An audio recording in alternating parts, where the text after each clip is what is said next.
अच्छा जी, हमारे माशरे में एक और बड़ा एक अजीब-सा अलमिया है कह लो या मज़लूमियत कार्ड है कह लो। अक्सर भाई दुखी है, जो बड़ा भाई है ना वो परेशान है कि मेरे भाइयों ने मेरी इज़्ज़त नहीं की, मैंने इतना किया और मेरी जायदाद पर कब्ज़ा कर लिया और मुझे ये कर लिया, वो कर लिया। पता है क्या होता है? मेरा एक सादा-सा असूल है कि अगर आप बड़े थे तो आपने ये करना ही था। आपके साथ धोखे भी हो जाने थे, आपके साथ फ्रॉड भी हो जाने थे क्योंकि आप बड़े थे, आपने जलना था और घर में रोशनी होनी थी, एक चिराग ही जलता है घर में और लकीली आप चले गए बाहर। तो आपने अपनी बहनों की शादियाँ कर दी, भाइयों के काम आए, कोई घर-वर बना दिया। समझ लो कि आपने इन लोगों के लिए खुद को वक़्फ़ कर दिया। अच्छा, मसला वहाँ पर पैदा होता है जब हम बड़े भाई के बच्चे बड़े होते हैं। तो जब दिखता है कि मैंने इतने साल बाहर लगा दिए और मेरा कुछ भी नहीं बना, तो वहाँ पर जो उसकी बीवी होती है ना, वो उसको इश्तियाल जलाती है कि तुम कुछ नहीं कीता, अपने पुत्रा वास्ते फलाना नहीं कीता, तो फिर वो छोटे भाइयों के साथ शुरू हो जाता है लड़ाई करना। और छोटे भाइयों को ये चाहिए कि बड़े भाई के साथ खड़े रहें। अगर उसने आपको गरीबी की ज़लालत से बाहर निकाला है, आपकी शादियाँ की हैं, आपको माशरे में इज़्ज़त दिलाई है, तो बड़े भाई के साथ खड़े हो जाएँ और शर्त ये है कि बड़ा भाई बात-बात पर उसको ताने ना दे कि तानू आ मैं लैके दित्ता, तानू मैं आ लैके दित्ता, ताड़ा मैं आ कीता, ताड़ा मैं ओ कीता। जब आप इस तरह के ताने देते हैं ना, तो भले आपने उसको सोने के 2 ट्रक भी दिए हो ना, वो भी आपके मुँह पर मार देते, गाली निकाल कर। इंसान इज़्ज़त तब करवाता है जब आप उसको सारा कुछ दे दें और मुँह से एक लफ्ज़ ना गिले का निकाले।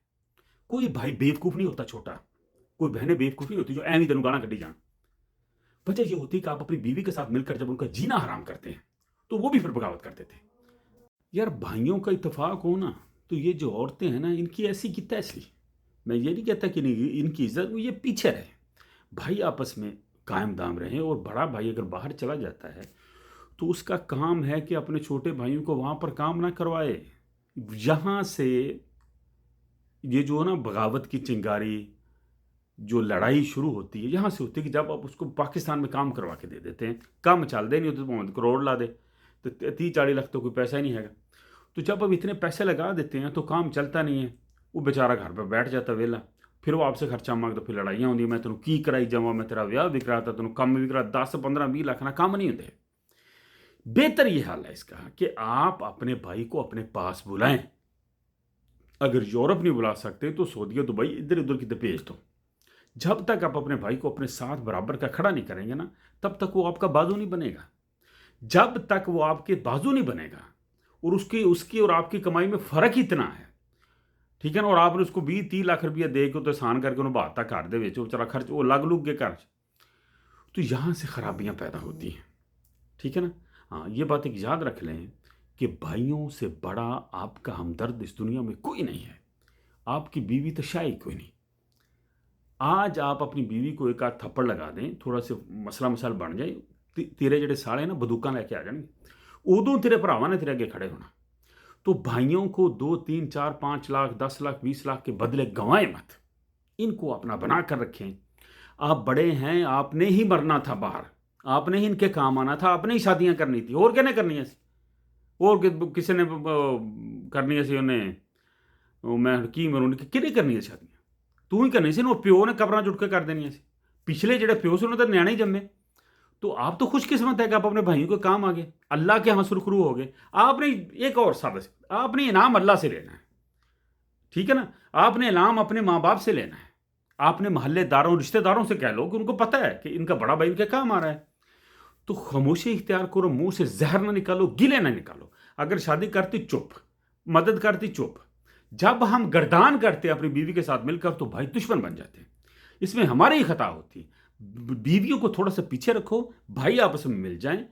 एक कारोबार हो इनका जो भी हो, एक मुठ हों, तो लड़ाई होंदी नहीं यार।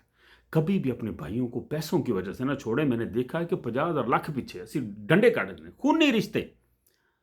मुझे इतना यकीन है कि अगर आज किसी चौक में आपकी लड़ाई होती है तो कोई आपके पास नहीं आएगा। आपका भाई ही आएगा, भले वो टुंडा भी हो, उसके पास कुछ भी ना हो, फिर भी आकर खड़ा हो जाएगा, क्यों आया था? तो भाइयों का दिल जीतें जैसे भी आप दिल जीत सकते हैं। और अगर आपके पास पैसे है और फिर भी आप अपने भाई का दिल नहीं जीत सकते, फिर भी आप लड़ रहे हैं भाइयों से, तो आप बड़े बदकिस्मत हैं। मुझे पता है कई बिल्कुल उल्टी खोपड़ी के भाई होते हैं, कोई और मसाइल होते हैं, लेकिन 90%, 70%, 80% हम मामला सॉल्व कर सकते हैं। कई बिल्कुल ही पुट्ठियाँ छुरियाँ होंदियाँ, अजीब ही उनके मक्खड़ मजाज होते हैं। कईयों का हल ही नहीं होता, कईयों का हल ही जुदाई है। होते हैं कई इस किस्म के, खार दमाग किस्म के भाई होते हैं, कोई उनके मसाइल ही और किस्म के होते हैं, मैं वो जिक्र भी नहीं करना चाहता।